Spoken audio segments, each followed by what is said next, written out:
વલસાડમાં રાજકારણ ગરમાયું. જિલ્લા પંચાયત નનકવાડા બેઠક પર કોંગ્રેસ ઉમેદવારે ફોર્મ પરત ખેંચ્યું. વલસાડ જિલ્લા પંચાયતની નનકવાડા બેઠક પર રાજકીય માહોલમાં મોટો ફેરફાર જોવા મળ્યો છે. કોંગ્રેસ પક્ષમાં ઉમેદવારી નોંધાવનાર રમેશભાઈ બાલુભાઈ પટેલે આજરોજ સેગવી ગામના સરપંચ મુકુંદભાઈ પટેલ સાથે વલસાડ તાલુકા પંચાયત કચેરીએ પહોંચીને પોતાનું ઉમેદવારી ફોર્મ પરત ખેંચી લીધું છે. આ નિર્ણય બાદ જિલ્લામાં રાજકારણ ફરી એકવાર ગરમાયું છે.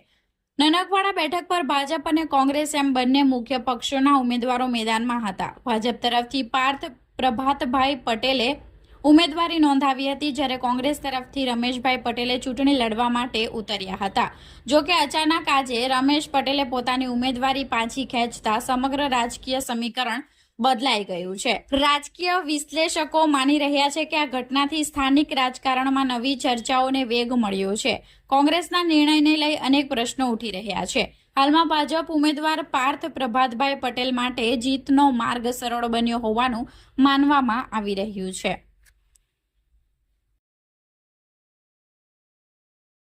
કારણ શું? કોંગ્રેસ રાજકીય પાર્ટીમાંથી ફોર્મ બધા નોંધાવી હતી ને મારો ફેમિલી પ્રોબ્લેમ, બીજો કોઈ પ્રોબ્લેમ નહોતો. ફેમિલી પ્રોબ્લેમ લઈને મારે પાછી ઉમેદવારી ખેંચી. કઈ સીટ પરથી ફોર્મ ભર્યું? એ નનકવાડા 22 પર. એમાં કોઈ કઈ દબાણ તમારા પર? કોઈ કંઈ મેં છે ને આગળ બધું ઇલેક્શન લડી ચૂક્યો હતા. બધા ઇલેક્શન લડી ચૂક્યો છું, એટલે કોઈ દબાણ નહીં મારતું, એટલે કોઈ પૂછવું બી નહીં.